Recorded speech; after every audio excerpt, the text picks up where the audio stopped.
Good morning, everyone. Welcome to Daily Mortgage Rates Live with the Mortgage Calculator. Today, we're going to be going over some live rates, and then we're going to be talking about ground up construction loans. We haven't done this topic in a while, so that'll be good to go over here. We'll wait just a minute to get started. Let us go live on all the different platforms. Appreciate everybody tuning in nice and early, though. Go ahead and drop a comment there in the chat. We put the chat up on the screen. Drop comments there. Excuse me. You can drop any questions you have as we go through here today as well. I see some comments already coming in there. Definitely appreciate it. All right, so it looks like we're live on all the different platforms, so we'll go ahead and get it started. We'll take the chat off the screen for now, but keep dropping comments there. Drop any questions you have as we go through our deep dive here today as well.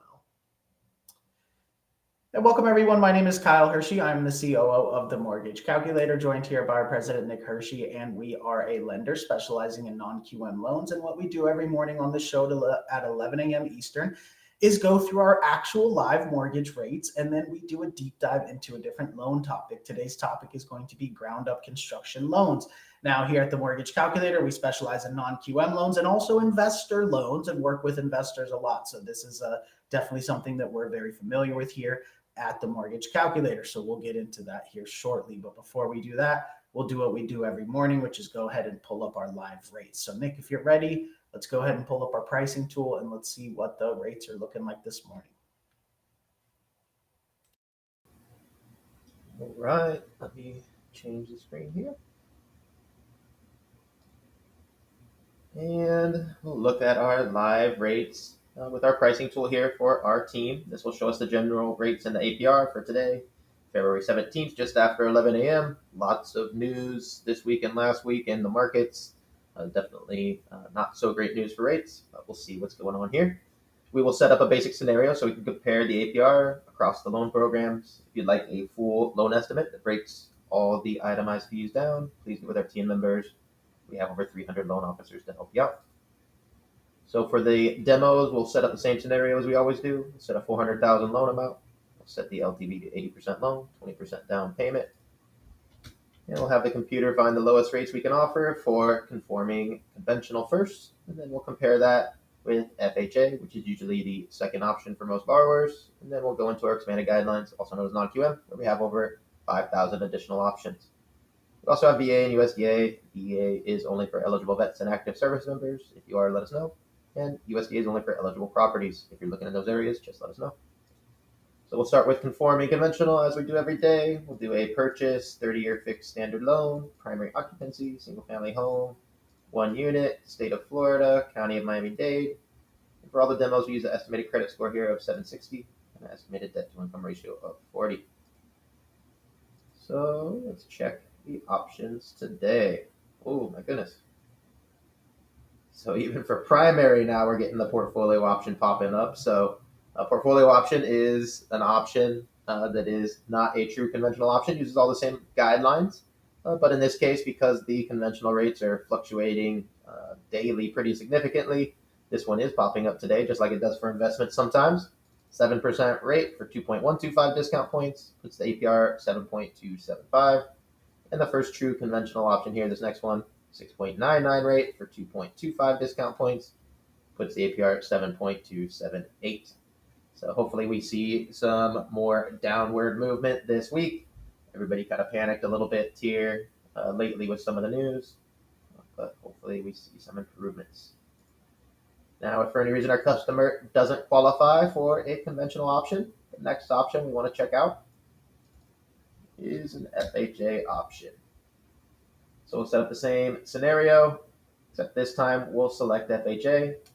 Everything else will stay identical. However, FHA does allow more leniency on credit issues as well as a higher debt to income ratio. So some customers will qualify for FHA that would not for a standard program here. But let's set everything the same so we can compare across the programs. And these came up definitely recently. 6.25 rate, 2.125 discount points, final APR 7.179. Right there, just a touch cheaper than conventional as usual in this example. So if our customer qualifies for both, definitely check them out.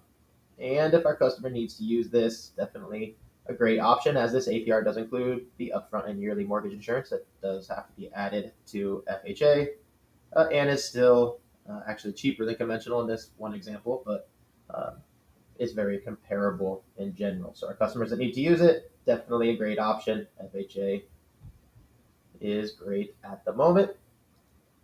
But let me switch back to the pricer here. Now, if for any reason our customer doesn't qualify for FHA or conventional, that's where we love to help out. Most other banks or lenders will have to deny that customer. That's where we love to come in and present our solutions here for our non-QM products, where we have over 5,000 additional products using alternative guidelines. So we'll keep everything identical. However, when we select non-QM, we get a new option where we can change the income type. So if our customer doesn't qualify with full doc, which is 2 years of tax returns, that's what we have to use for conventional and FHA. So if they don't qualify with that, we'll need to take advantage of an alternative here. We have asset related, business bank statements. These investor programs are just for investment properties, so we'll show that later. The personal bank statement 12-month is the most popular. That's what we use here today. We also have RSU, stated income, BOE, 1099, P&L, no income, CDFI, all kinds of variations here. But the most popular is our personal bank statement 12-month, and that's for our self-employed borrowers. Many times when they submit their 2 years of tax returns, they may have write-offs and may not qualify at all, or just may need a little more income to get that home they really want. But we can help them out. No tax returns at all, just our last 12 bank statements, and we'll determine a new debt-to-income ratio of 40% in our example here using just the cash from the bank statements. So most of our borrowers qualify for much more income. So let's check out the non-QM options today. And similar to before, we have 7.25 rate, 2.425 discount points at cost, APR of 7.67. So as usual, we're within a half a point of conventional to use bank statements, which is absolutely amazing. So our borrowers that need that little bit of help, definitely look to our team members here. We have the solutions. And if we scroll down, there's hundreds and hundreds of variations here. Some of these at a little bit higher rates and costs may allow credit events, bankruptcies, foreclosures, other issues like that. Also, different ways to calculate the income. So please get with our team, and they'll find the option that works for you. And let me go back to the pricer and set up our investor demo. So final 2 live pricer demos we do every day. One for investment property conventional and one for non-QM. So we'll set up the same demo, 400,000 loan, 80% loan to value, 20% down payment. And we'll find the lowest rates for conventional conforming and compare that to our expanded guideline non-QM options. The government programs, FHA, VA, USDA, do not work for investments, so we'll just stick to these 2. We always start with conforming conventional. Everything will stay identical. All we've changed here is the occupancy. So let's check these options. I imagine the portfolio option will probably come up here as well. And it is. So again, the portfolio option is using the same guidelines, but isn't sold to Fannie or Freddie, so it doesn't have the adjustments that are required for Fannie and Freddie. So this option squeak in by a little bit on the scale here, 7.125 rate, 3.375 discount points, final APR is 7.535. And our first true conventional option, 7.375 rate, 3.25 discount points, final APR 7.78. So definitely recommend our customers to check out the portfolio options and our other non-QM options as well, as these conventional investment rates are getting a little bit crazy here with the fluctuations. So for the final demo, we will set up the same scenario. And this time we will select expanded guidelines, also known as non-QM. So the first thing we need to pick is our income type. Most popular income type for investments is going to be our DSCR because it doesn't require any income or employment info or documents from a borrower. We simply use the estimated rents from the appraisal to determine a DSCR value, stands for debt service coverage ratio. And if the estimated rents can cover the expenses, aka the property cash flows monthly, that's a ratio of 1 or higher. We even have options for under 1, but we always put 1.5 here for our demo so we can see all the programs. And finally, a prepayment penalty must be selected. So 3 years is what we always select here. We can select no prepay. That will limit what shows up and cost more. And there are some that allow 5 years, which does save some money, but not all programs do. 3 years is most common. That way we can see all of the most common programs pop up here. So let's check out the DSCR options. And as expected, still beating conventional rates. Definitely recommend all of our investors go with the DSCR right now. 7% rate, 3.275 discount points. Final APR, 7.502. So smoking conventional today. And there are hundreds of options here as we scroll down. Some may allow bankruptcies, foreclosures, other credit issues. Some may allow different ways to calculate the rental income. We have episodes on short-term rental income, tons of variations. So just please get with our team to find the best ones. Now, let me get into our demo for today. So let me switch my screen up.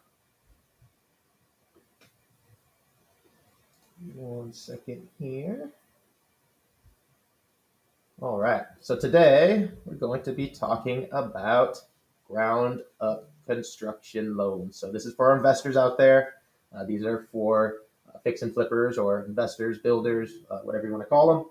And these are, just like your fix and flip, highly determined by your experience level. So we do obviously have options for fix and flip and even some ground up options that allow no experience, but those are rare and are going to limit things. So I'm not going to focus on that today. Our examples here, I have 2 examples of actual deals that I pulled up from our team where I copied the general terms. Obviously, we're not going to put the full deal info in here, but these are quotes that actually went out, updated with the latest rates, and was able to kick out some term sheets here. So ground up construction is where, in example 1, we own the land, or our borrower does in this case, obviously. Borrower owns the land and they want to build something on it, right? So they own the land, maybe they have their permits ready. All of these loans will require permits ready to go, everything planned out, ready to go in order to get the loan. So investor has their land sitting there with permits ready to go. They're ready to build. Now we're going to do a loan. We're going to put the land that's already owned in the loan, and we're going to get the rehab funds to build a brand new home on that loan, on that land, sorry. Now, option 2 we have in example 2 is more of probably the traditional of what you're thinking, where an investor is going to go purchase a lot. Hopefully the lot already has some plans and entitlements and all the stuff we need in place, because remember, we have to be ready to go up to start building. We can't just have land that's going to sit there for a year to get permits, right? So all of these options need to be ready to go. But basically, we're going to purchase a lot, probably in a development, right, that has sewer, electricity, everything ready to go. It's just ready to build, right? So we got a lot, we're going to purchase that, and then we're going to get all of the funds to build the home on that lot, roll it all into one loan. And in that case, we're going to have a down payment, obviously, as we're going to be buying a new property. So those are our 2 examples here. Remember, this is only for investment properties, and this is only for our investors with experience. You'll see that both of our examples here, they definitely did have good experience. So let me share my screen and we'll get into more details here.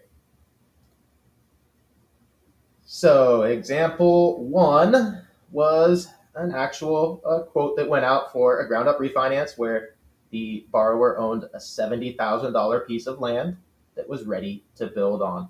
And they had a 760 FICO, so great FICO score, and 5 experience, meaning they had 5 large flips or ground up construction projects in the last 3 years, I believe is the cutoff there. And we'll see here that we have a very great interest rate, 11.75. The appraised value of the land was 700, and we ended up getting 382,000. So a little confusing here if you're just looking at that. Let's go into the actual fix and flip analysis. And it is a little funky here because we own the land, so this is a little misleading. But the rest of it does make sense here. So in this scenario, we have an after repair value of $649,000. We're going to invest $517,000 with the rehab funds and the funds from the land we already purchased, plus fees, etc. And that means if we're able to sell it for the value that we think we're going to attain, $649 is what the investor told us, we're going to make a gross profit of $184,000 or 28% here in our return on investment. So all these other figures are coming in based on the different options that we have. So our as is a little misleading because it's a refi, but the loan to cost, the final loan to cost, means we're going to get 82.35% of the funds, which was, you see the little pop up there, 382,000, all of the rehab funds.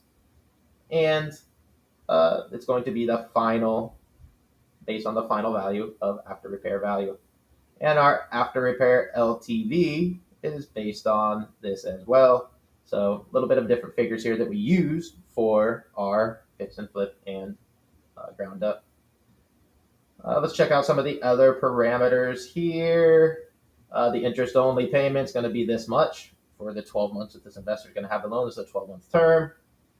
There was discount points paid on this. So this quote, this MLO that sent out this quote put 2 discount points on the fee here in order to buy down the rate. So that's why the rate is so low here. Typically the rates would be probably above 12 on average. So this was a little bit of a buy down. And some other factors to look at here. The 12-month term I mentioned, underwriting fee, and our broker fee here. So these are all the terms that go in to determine all the values. All the costs are add up, all the fees, all of that stuff, plus the rehab amount goes in to determine all our values.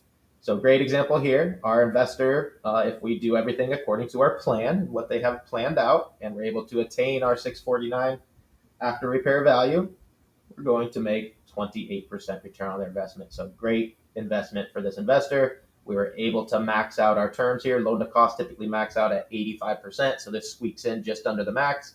The investor is able to get all the funds they need for rehab. Everything worked out on this quote. It was a great setup and very easy to copy over.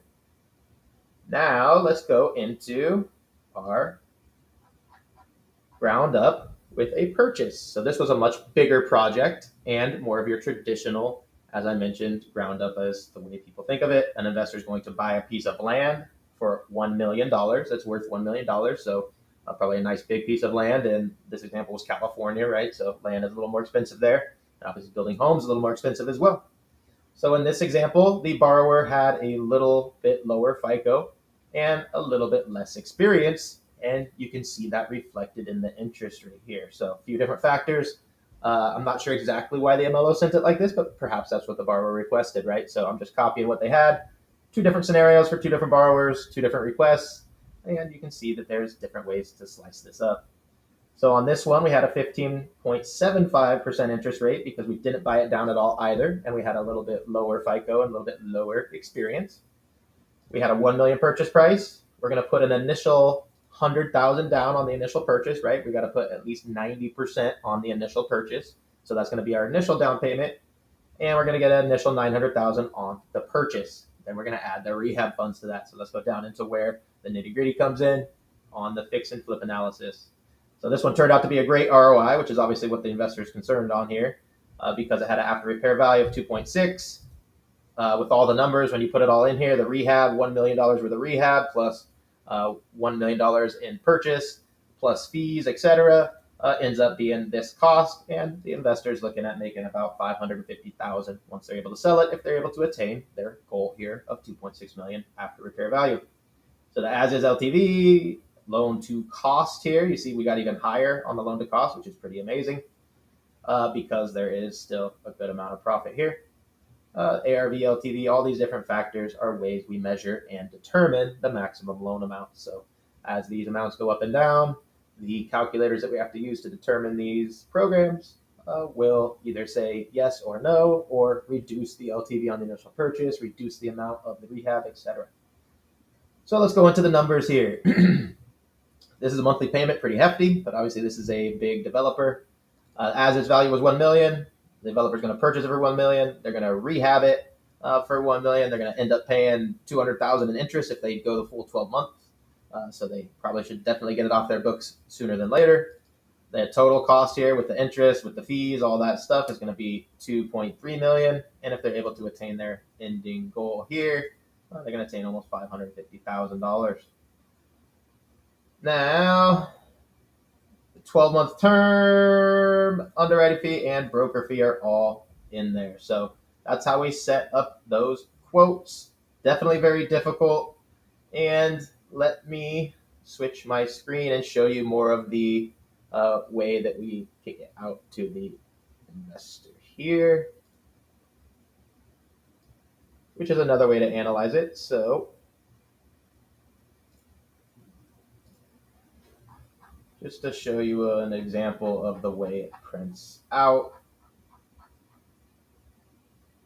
when we do a term sheet quote here. So once we're done with all our numbers, obviously we get all the quote in there, we get some initial numbers, and once we get it all into the platform where we can actually issue these loans, this is what pops out, right? So we obviously need to put all the info in here, but you'll see in our first example, we had a borrower experience of 5, the refinance, all of the scenario is put in here, and it lays it all out in more of a chart offer and lays out the loan offer in more of a traditional kind of layout here. So obviously we'll quote it as many times as we can, and then we'll get more into the nitty gritty here. This is what's called a term sheet that we would then send to our borrowers, which is more traditional for your bridge loan, which encompasses both ground up and fix and flip. So we'll quote it with our system, and then once we're ready to proceed, we'll actually issue a traditional term sheet. So those are the ways we can structure a ground up for our investors. All right, so it looks like we do have a question that came in here from Manny saying, "Good morning. Just got quoted 875 on a DSCR with 275 in fees. Does that sound about right?" What were we at there? Yeah, you saw on our show. I mean, I could probably pull it up in my other window again. Let's. I think we were at lower than that, right? Yes, for sure. But let me pull it up exactly. I still have it pulled up, I believe. Yes, I do. So, for example, I'm not sure your exact scenario there, Manny. Maybe you were, going over the standard 80% LTV that we're quoting. But let me go ahead and pull up our standard quote, and I'm not going to assume any FICO scores, right? But let me share my screen here. So remember when we went into the DSCR rates, this is the best rate we have for a standard $400,000 loan on a $500,000 property. It was 80 LTV, standard 30-year fixed. And we did put a 3-year prepay on here. So maybe you got no prepay, maybe 1-year prepay, but pretty much standard setup here, we would be at a 7% rate for 3.275 discount points. So you have 2.75 in fees. This would have 3.275 in fees, but obviously a much lower rate. So we should be able to beat that. But again, if your credit score is lower, or maybe there was no prepayment penalty requested, there's a lot of different things that go in here. There's hundreds of different ways to slice this up. So feel free to email us though, Manny. We can quote it just as easy as a couple clicks here, just so you can have something to compare to. So feel free. We would love the challenge.